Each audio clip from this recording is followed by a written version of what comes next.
Баршаңызға ассалаумағалейкум достар. Бүгін Баялдыдан кәдеден осындай өте дәмді рулеттер дайындайтын боламыз. Міндетті түрде видеоның соңына дейін көріңіз. Ұнаса лайк басып, пікір қалдырып өзіңізге сақтап алыңыз. Ең алдымен Баялды мен кәдені жақсылап жуып алып, керек емес артық екі жағын кесіп тастаймыз. Содан соң теркінің осындай жағынан өткізіп аламыз. Сіздерде осындай терка болмаса, жұқалап пышақпен кессеңіздер болады. Барлығын жақсылап кесіп алдық. Бізде осындай жұқа әрі ұзынша болып шығады.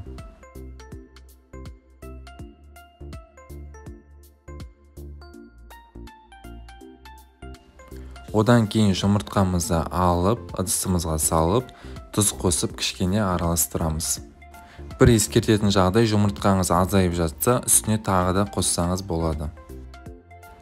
Пергамент төселген табамызды дайындап аламыз. Одан кейін кәдені ең алдымен ұнға осылай аунатамыз. Содан кейін жұмыртқаға аунатып, пергамент төсеген табаға орналастырамыз. 180 градуста беті осылай қызарғанша пісіріп аламыз. Соусымызды дайындаймыз. Бізге майонез және бір тіші чеснок керек болады. Жақсылап араластырамыз. Салмасына фетакса салсаңыз, дәмі өте керемет шығады, немесе қызанақ салсаңыз да болады. Видеода көрсетілгендей жұқалап турап аламыз. Ендігі кезек рулеттерімізді дайындауға кірісеміз. Тағы да бір ескертетін жағдай, жылтырап тұрған жағын сыртынан қарай ораймыз. Соусымызды жағып, арасына фетаксамызды саламыз және жақсылап ораймыз.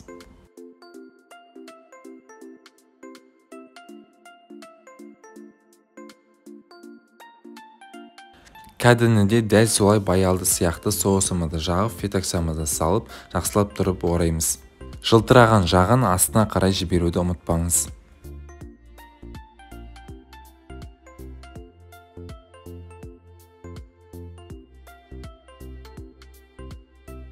Осымен біздің рулеттеріміз дайын. Баршаңызға ас болсын, жасап көруге кеңес беремін. Дәмі өте керемет шығады. Сіздермен бірге болған футблогер жігіт Мейрамбек. Видео ұнаса міндетті түрде лайк басып, пікір қалдырып өзіңізге сақтап алыңыз.